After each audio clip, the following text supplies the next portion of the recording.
अनुग्रहित हूँ निषेध दिवस के दिन पे ये कार्यक्रम का आयोजन किया है और सबसे ज़्यादा खुशी इस बात की है कि इस कार्यक्रम को वैज्ञानिक कॉन्फ्रेंस का रूप न देके इसे ऐसे लोगों के द्वारा उनको संचालित करवाया है, उनसे समाज को रूबरू करवा रहे हैं जो आम समाज के अंदर रहते हैं और इस सामाजिक बुराई जो तंबाकू के सेवन की बुराई जो समाज में अभी चल रही है उसको कैसे सामाजिक लेवल पे हम अपने आम जिंदगी के लेवल पे इसको किस तरह से दूर कर सकते हैं, इसके दुष्परिणामों को उस पर चर्चा कर रहे हैं क्योंकि असली चीज़ वही है।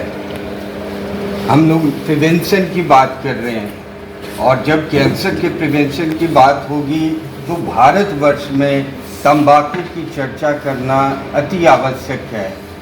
मैं 2-4 मिनट साइंस की बात करूंगा, लेकिन उससे पहले 1-2 सवाल पूछना चाहूँगा यहाँ जितने भी हैं।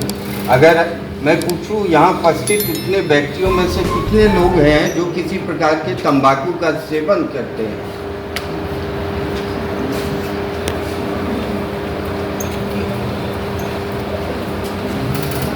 अच्छा, अगर मैं हाथों को गिनती करूं तो मुझे लगता है जो यहाँ के डाटा हैं वो सब लगता है कमरे में बैठ के डाटा तैयार करते हैं, क्योंकि जो सरकार के डाटा हैं वो कहते हैं कि 1/3 जनसंख्या वयस्कों की 1/3 जनसंख्या भारत की तंबाकू का किसी न किसी रूप में सेवन करती है। तो ये कुछ बहुत ही अहम तथ्य है, इस तथ्य को हम नकार नहीं सकते।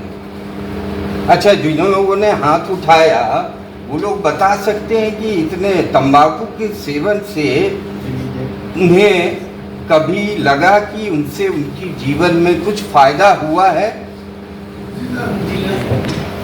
जी जी ना, ओके जी, अच्छी बात है। सो हम जानते हैं जो सेवन कर भी रहे हैं कि ये चीज़ नुकसानदेह है, ये तो हम जानते हैं, फिर भी सेवन करते हैं। तो ये जो नो टम्बाको डे इसलिए मनाया जा रहा है क्योंकि ज़्यादातर हमारे समाज में लोग इसका सेवन कर रहे हैं ये जानते हुए भी कि ये सेवन हानिकारक है। सो ये क्यों हो रहा है, इसको हमें सामाजिक और अपने सभ्यता संस्कृति के पहलू से भी देखने की ज़रूरत है। तो सबसे पहले तो चूँकि हम देखते हैं बचपन से समाज में हर दूसरा तीसरा आदमी खा रहा है, तो मतलब ये नॉर्मल चीज़ है। जो बचपन में या यंग में जो दिमाग में धारणाएं जाती है वो सबसे लंबी रहती है और सबसे गहरी रहती है। तो सबसे बड़ी बात ये है चूँकि सब हर एक आदमी खा रहा है दूसरा तीसरा, तो ये एक नॉर्मल, तो वो धारणा बैठ जाती है और हमारी शुरुआत ये जर्नी की होती है। फिर जैसे हम उम्र के तीसरे दशक में पहुंचना शुरू करते हैं, फिर चीज़ों का आभास होता है कि ये जो हम कर रहे हैं ये गलत तो है, इसका असर तो पड़ेगा। लेकिन वहाँ भी फिर ये बात मन में रहती है, इतने लोग तो खा रहे हैं, बगल वाले फलाना बाबू तो बिल्कुल ठीक है, 80 साल तक खाइत रहलन, बढ़िया पखाना होत रहे, सब बढ़िया खाद पियत रहन। तो क्या होता है, नॉर्मलाइजेशन जिसको कहते हैं कि किसी हानिकारक तो है लेकिन मुझे नहीं हानि करेगा। मन में ये धारणा जो किस्मत सिंह जी ने शुरुआत में कहा था, डिनायल की चीज भावना कि ये बाकी को तो हो रहा है लेकिन इतने लोग ठीक है, मुझे नहीं होगा। ये दूसरी धारणा होती है जो हमें इस सेवन को जारी रखने में करती है। और तीसरी धारणा ये तो सबसे इम्पॉर्टेंट होती है कि जब होगा उसके पहले हम इसको छोड़ दें। मन में हर एक व्यक्ति, आप जितने लोगों ने हाथ उठाया, दिन में एक बार ये ख्याल जरूर आता होगा कि इसको छोड़ना है, ख्याल जरूर आता हो। छोड़े कैसे, छोड़े कि नहीं छोड़े, कितना वो इच्छा तीव्र है वो तो एक दूसरी बात है, लेकिन ख्याल जरूर आता हो। ये तीसरे दशक के बाद, लेकिन तब तक हम मन के तौर पे, जैसा किस्मत सिंह जी ने जरूर बताया था कि हमारी नीड नहीं है, हमारी ज़रूरत नहीं है शरीर की, लेकिन वो हमारी स्वभावगत आदत में इतनी ज़्यादा हो गई कि हमें लगता है कि मेरा शरीर और मन और बुद्धि बिना इसके तो चल ही नहीं सकता है। तो हम उसकी वजह से जारी रखते हैं और इस डिनाइल में कि मुझे नहीं कुछ होगा, दूसरे को हो रहा है तो हो रहा है। ये बहुत कॉमन चीज़ है जिसके वजह से आदमी अंत जो परिस्थिति होती है, जो मुख्यतः कैंसर है, वो तो हम सब जानते हैं। और भारतवर्ष में मुंह का कैंसर या गले का कैंसर जो तंबाकू से होता है, वो मर्दों में सबसे ज़्यादा वो कैंसर है भारतवर्ष में, और उसका सबसे मुख्य कारण तंबाकू ही है। ये भी अकाट्य तथ्य है।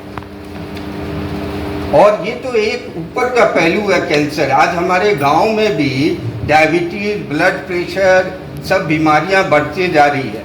आज हमारे गांव में भी हार्ट की प्रॉब्लम बढ़ रही है, स्ट्रोक हो रहे हैं, पक्षघात।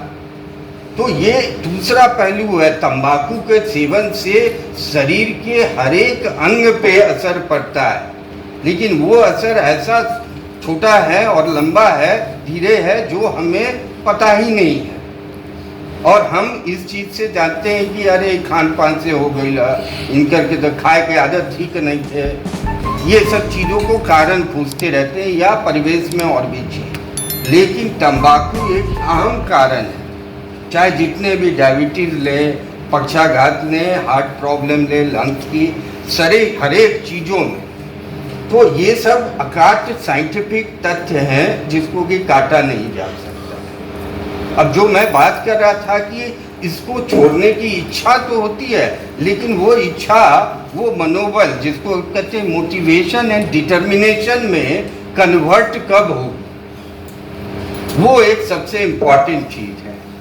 तो वो चीज़ के लिए सबसे बहुत ज़रूरत है, जो आज सब लोगों ने, हमारे अतिथियों ने बताया, कि हम अपने शरीर को उतना ही महत्व दें। जो हमारे गीता की बात करी गई, दर्शन शास्त्र की बात की गई, उस सब का सार तत्व यही है कि ये शरीर ही सबसे महत्वपूर्ण है। अगर ये नहीं ठीक रहेगा तो हमारा भौतिक, आध्यात्मिक या पारिवारिक, सामाजिक हर एक जीवन ही असर होगा। और सिर्फ मेरे ही नहीं, मेरे पूरे परिवार का। एक व्यक्ति बीमार है यहाँ कैंसर के, उनके पूरे परिवार को कितने नुकसान है, किस किस तरह के, ये अंदाज़ा आप लोग जानते हैं, क्योंकि सब किसी न किसी मरीज के परिवारजन हैं। तो वो मोटिवेशन अपने अंदर से जिस दिन आ गया, उस दिन से आपकी शुरुआत हो जाएगी, ये पक्की बात है।